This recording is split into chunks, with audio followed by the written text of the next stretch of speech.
So welcome, Melly. Tell us a little bit about yourself. Who are you? What do you do? And why is collaborative governance of interest to you?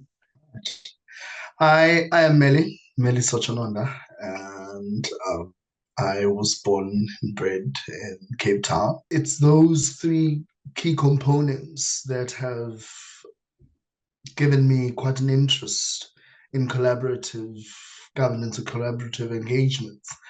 Um, that is, again, civil society, having worked there with informal traders within the informal economy space, having worked within academia, and also having worked in government. And that intersection in between those have been of great interest for me. And that led to my work around collaborative governance. It's clear that collaborative governance sort of has people at the center.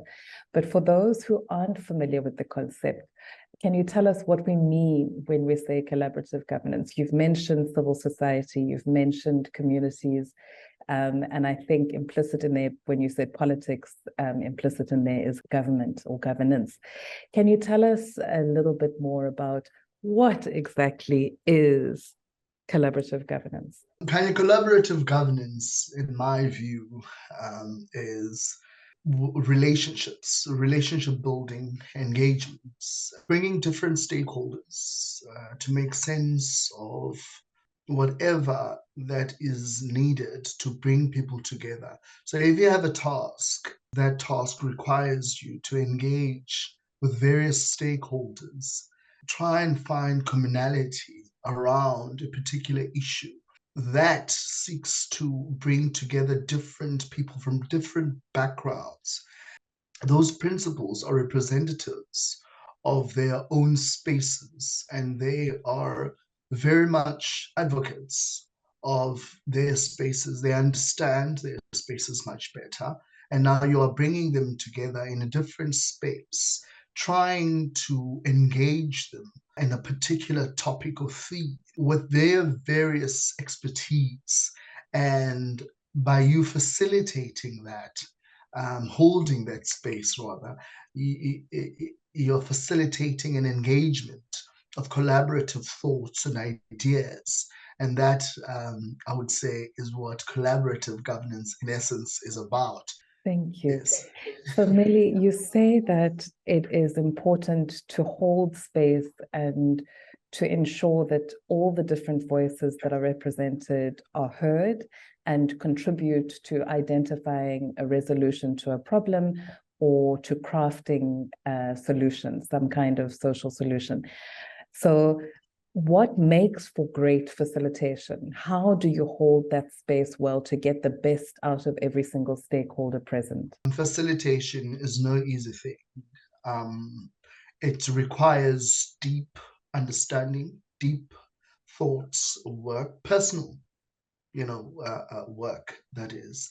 You need to understand yourself, your emotions. At the very same time, you need to understand the energy in the room. You need to be able to read that and be able to reciprocate that. And whatever energy you're giving off, people will feed off.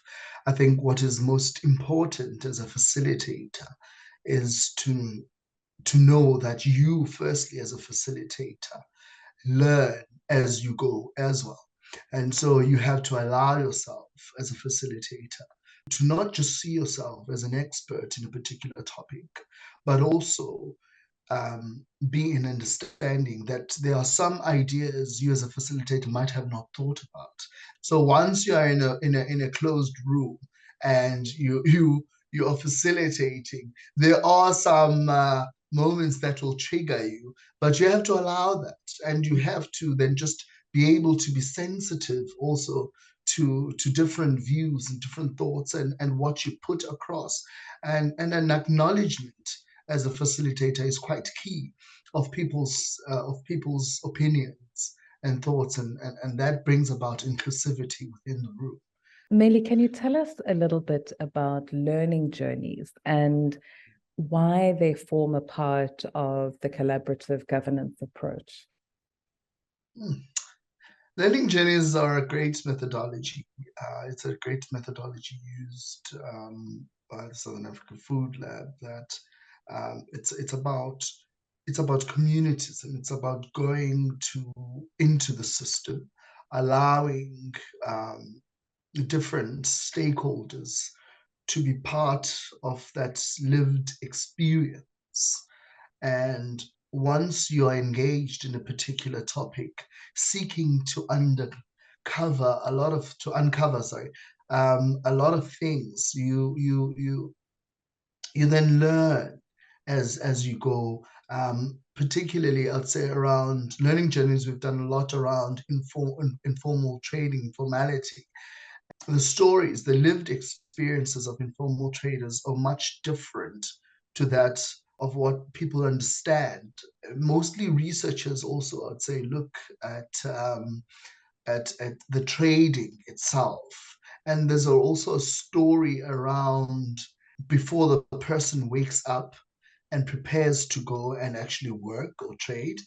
And there's a story after they've packed up for the day and go home. So a learning journey takes you through an entire deep dive of of learning and exploring a lot of differences and the lived realities of experiences of people and of different cultures, and understanding what it is that really transpires through an entire process of living.